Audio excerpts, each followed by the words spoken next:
Hey, welcome back to Garage 31. This is video 3 of a 3-part series about headset bearings. This one we're going to reassemble everything, grease it up, put the fork back in, bike on the ground, adjust the headset. Let's go. So first things first, grab a rag because we are working with grease.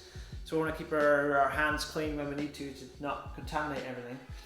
Next up is grease. So I use this Maxima Grease. This tub's almost empty. You can apply it to the cups here on the bottom, the bearings, the top cap we're going to put on. You don't need that much grease on the cups here, because most of the contamination comes from the outside. So we actually want more grease on top of the bearing.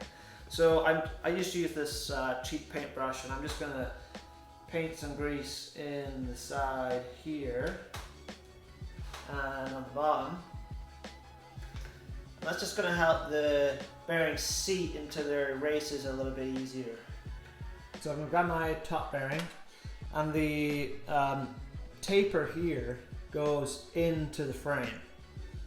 These bearings are only sealed on the top here. If you're using King Creek or something like that, they may have a seal on the bottom. The taper always goes into the frame, so I'm going to slide that in there, make sure it's seated.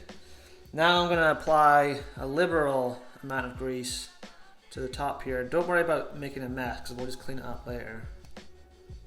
But essentially we want to completely cover that black seal just to help any water penetration later. So that's a pretty heavy coat.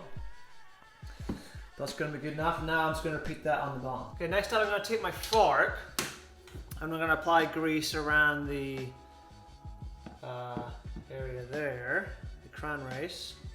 Again, pretty heavy because this is where the seal is going to go. Just like that. Put that away. Now, because I've grabbed the bottom bearing here, because we've greased the inside of the frame, I'm just going to put a little bit of grease on the outside of the bearing. And then again, I'm going to load up the face with the seal on it.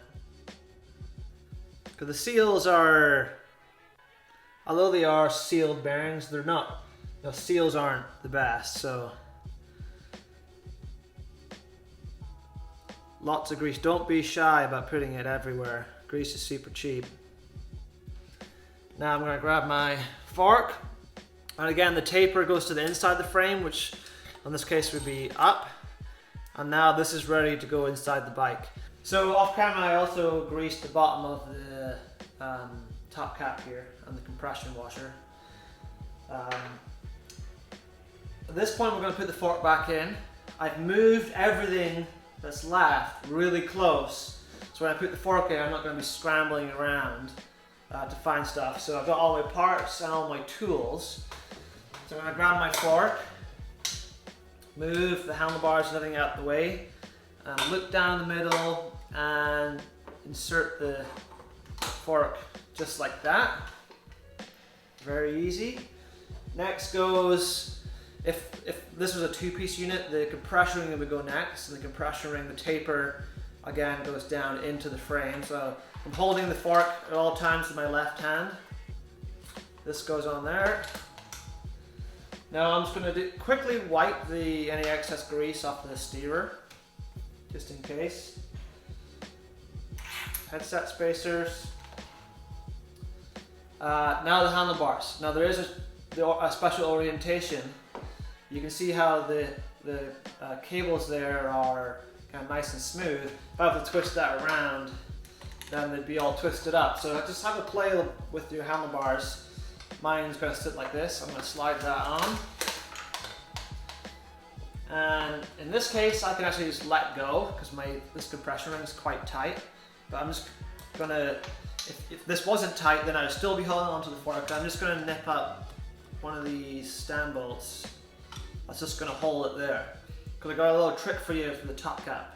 So here's what I did with the top cap bolt. I applied grease to the threads, and more importantly to the head there. So now the top cap goes on, Gonna line it up, put that bolt in.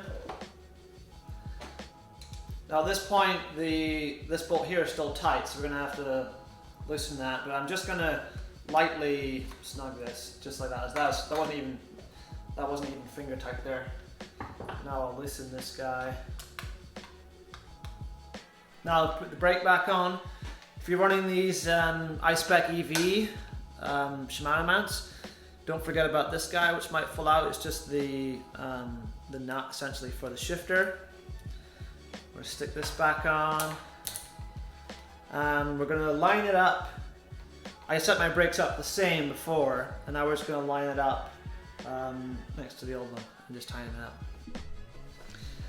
That's really important with these sliding fox axles, that you grease this part here, because that sits in this space here, and this fork leg actually moves sideways. So we want to make sure there's no binding there.